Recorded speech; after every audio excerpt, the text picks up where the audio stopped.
कि आप जब जब खाली अपने लिए सपने देखोगे, आपके सपने अधूरे रह जाएंगे। जो व्यक्ति केवल और केवल अपने लिए सपने देखता है, अपने परिवार के लिए सपने नहीं देखता है, उसके सपने अधूरे रह जाते हैं। जो व्यक्ति केवल और केवल अपने और अपने परिवार के लिए सपने देखता है, अपने समाज के लिए सपने नहीं देखता है, उसके सपने पूरे नहीं होते हैं। अगर आपने अपने देश के लिए कोई सपना नहीं देखा तो आप एक अच्छे इंजीनियर बन सकते हैं, एक अच्छे भारतीय नहीं बन सकते। हमारे यहाँ से निकलते ही 1000 लोगों को जॉब दे दिया, 2000 लोगों को जॉब दे दिया, 5000 जॉब क्रिएट कर दिए नए। वहां से इकोनॉमी खड़ी होगी, वहां से अनएम्प्लॉयमेंट खत्म होगा, वहां से देश खड़ा होगा। हमें सपना देखना पड़ेगा कि हमारा देश ऐसा हो जाए। देश को भी सिर्फ वो आदमी आगे बढ़ा सकता है जो देश के लिए सपने देखता है। खाली नौकरियां करके देश आगे नहीं बढ़ेगा। नौकरी कीजिए, शानदार नौकरी कीजिए, उस देश को लेके दूर तक का एक सपना दिखाई देना चाहिए। अगर खाली जॉब सीकर बन के मार्केट में बायोडाटा लेके खड़े होगे तो जॉब प्रोवाइडर कहां से आएंगे? जिंदगी में सफल वही आदमी होता है जो फेलियर्स को अपने पैर के नीचे रखता है। क्योंकि आप नौकरी करेंगे, आप कोई बिजनेस करेंगे, एंटरप्रेन्योरशिप, जॉब प्रोवाइडर, बिल्कुल ठीक कह रहे हैं आप। सबके सब अगर बाहर निकल के अगर खाली जॉब सीकर बन के मार्केट में बायोडाटा लेके खड़े होगे तो जॉब प्रोवाइडर कहां से आएंगे? तो जाहिर सी बात है, आप जॉब सीकर बन के खड़े होगे, जॉब प्रोवाइडर अमेरिका में पैदा हो रहा होगा, कोई यूरोप में किसी में पैदा हो रहा होगा। और उसके बाद क्या होगा? उसके बाद हमारा देश पढ़े लिखे बेरोजगार लोगों की फौज खड़ा कर रहा होगा। हमारा देश एक कमजोर सैलरी बेस्ड इकोनॉमी के रूप में आगे रगड़ रगड़ के आगे बढ़ रहा होगा। और आप हमारे बेस्ट ब्रेन के रूप में किसी बहुत बड़ी मल्टीनेशनल अमेरिकन यूरोपियन कंपनी में काम कर रहे होंगे 50 लाख के पैकेज पे।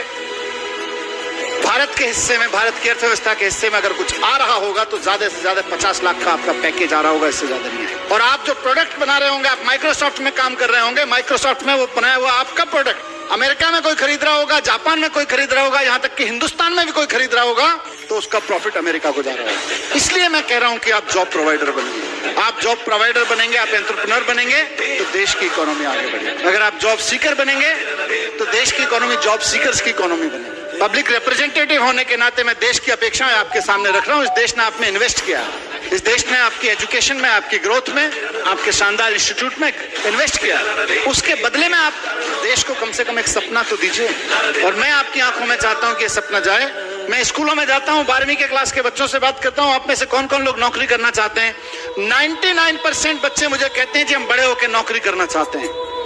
1% बच्चे कहीं से उठा के कहते हैं जी उनको आइडिया नहीं होता, साइंटिस्ट बनना चाहता हूं, उनको कोई कहता है मैं आईएएस बनना चाहता हूं, या कोई कहता है मैं अपना बिजनेस शुरू करना चाहता हूं। 99% बच्चों के माइंड में मुझे बड़े होकर नौकरी करनी है। अगर हमारे 99% बच्चे स्कूल और कॉलेज से निकल के नौकरियां ढूंढेंगे तो नौकरियां प्रोवाइडर कहां से आएंगे? और अगर नौकरियां करेंगे, खाली नौकरियां करेंगे, तो तय मानिए कि उसके बाद में देश की इकोनॉमी 5 में से 6, 6 से 7 और 7 में से 10वें स्थान पर पहुंचने में देर नहीं लगेगी। सरकारें आती जाती रहेंगी, एक्स की जगह वाई की आएगी, वाई की जगह जेड की आएगी, लेकिन देश की इकोनॉमी नीचे जाना बाध्य है अगर हम एक जॉब सीकर्स इकोनॉमी बने रहे। कि इस देश की इकोनॉमी को जॉब प्रोवाइडर इकोनॉमी में तब्दील करने की भी पढ़ाई कीजिए, उसकी भी पढ़ाई करिए यहाँ पे, और 4 साल में अपना माइंडसेट बनाइए देश को कैसे खड़ा करना है। और जब आप ये करेंगे तो बहुत सारी चुनौतियां सामने आएंगी। ऐसा नहीं है कि कोई, मैं आपको रेड कारपेट की बात नहीं कर रहा हूं कि कोई आपके लिए बिछा के बैठा होगा। बहुत चुनौतियां सामने आएंगी, फेलियर्स सामने आएंगे। फेलियर्स को डील करने का मैं एक ही तरीका बताता हूं हमेशा, जो मैंने अपनी जिंदगी में भी अपनाया है।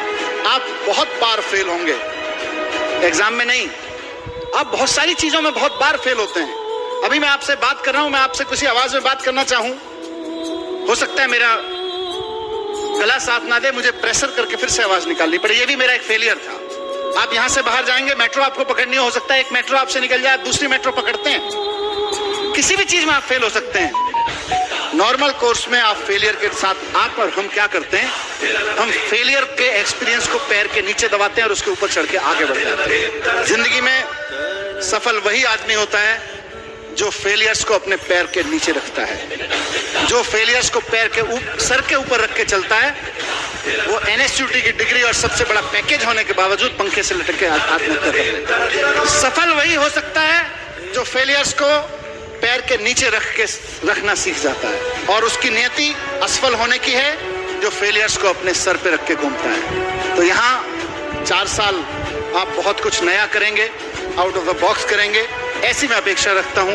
फेलियर से नहीं डरेंगे, फेलियर से सीखें। फेलियर्स होगा तो उसके ऊपर पैर रख के उसको लेसन बना के एक कदम ऊपर उठ चुके होंगे, ये मैं अपेक्षा रखता हूँ। एजुकेशन का नाम मिनिस्टर आप मनीष सिसोदिया को चुन लीजिए या किसी और को चुन लीजिए। आज भारत के लिए बहुत जरूरी है, भारत के संस्थानों के लिए नई सोच होना जरूरी है। क्यों? क्योंकि जब मैं दुनिया भर की यूनिवर्सिटीज में जाता हूं तो कई जगह मैं देख के खुश होता हूं इस बात को देख के कि कई देश अपने बच्चों को नए जनरेशन के रिस्क लेना सिखा रहे हैं, नई तरह से सोचना सिखा रहे हैं। किसी समय हमारे मुल्क में या दुनिया में बैलगाड़ी से धक्का मार के बैलों से गाड़ियां चलती थी। आज हम, किसी ने तो सोचा होगा उस वक्त कि इस बैलगाड़ी की जगह ऐसी गाड़ी बनाई जाए जिसमें जमीन के नीचे दबे पड़े इस पेट्रोल नाम के फ्यूल को उठा के डाला जाए और गाड़ी चल दे। किसी ने तो सोचा होगा। और जिस वक्त पेट्रोल और डीजल से गाड़ियां चल रही थी उस वक्त किसी ने सोचा गैस से चलाई जा सकती है क्या? और जिस वक्त गैस से गाड़ियां चल रही हैं उस वक्त लेबोरेटरी में बैठ के, आप जैसे इंस्टीट्यूट में बैठ के कोई सोच रहा है हाइड्रोजन से चलाई जा सकती है क्या?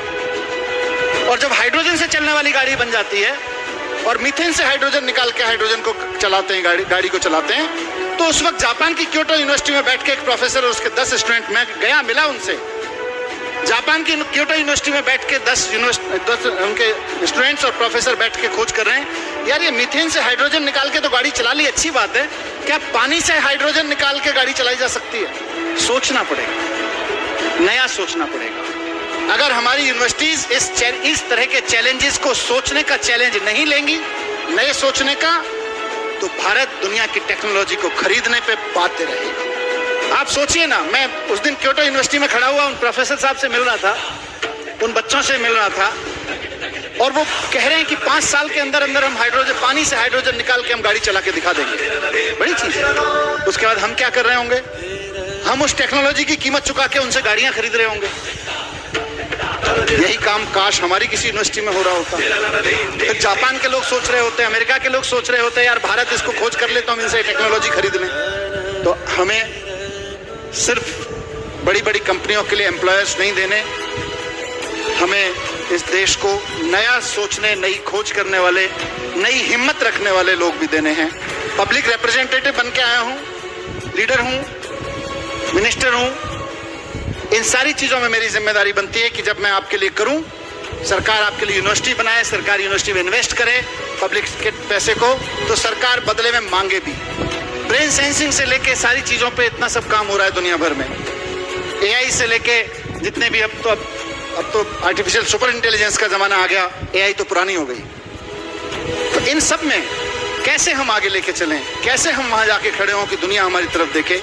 दुनिया तभी हमारी तरफ देख सकती है जब हम अपनी यूनिवर्सिटीज को नया सोचने के लिए एक केंद्र बनाएंगे। कि जब यूनिवर्सिटीज के प्रोग्राम्स होते हैं और बताया जाता है कि हमारे यहाँ से निकलने वाले एक लड़के ने, हमारे यहाँ से निकलने वाले एक लड़की ने, देखिए ये 1 करोड़ का पैकेज ले लिया, मैं दिल से बता रहा हूँ मुझे बहुत खुशी नहीं होती है। मैंने अपने सारे वाइस चांसलर्स को कहा हुआ है, सारी यूनिवर्सिटीज को कहा हुआ है कि एक एजुकेशन मिनिस्टर के रूप में मुझे सबसे ज्यादा खुशी इस बात की होगी जिस दिन आप मुझे ये बताएंगे कन्वोकेशन प्रोग्राम में कि हमारे यहाँ से निकलने वाले एक लड़के ने हमारे यहाँ से निकलते ही 1000 लोगों को जॉब दे दिया, 2000 लोगों को जॉब दे दिया, 5000 जॉब क्रिएट कर दिए नए।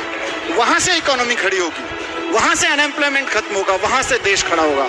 तो मैं आप सबको शुभकामनाएं देता हूं। मैंने अपना सपना आपके साथ शेयर किया है। आप में से जिस को लगता है कि वो सपना हमारे लिए भी जरूरी है, आइए मिलके देखते हैं और मिलके साझा करते हैं। बहुत बहुत धन्यवाद।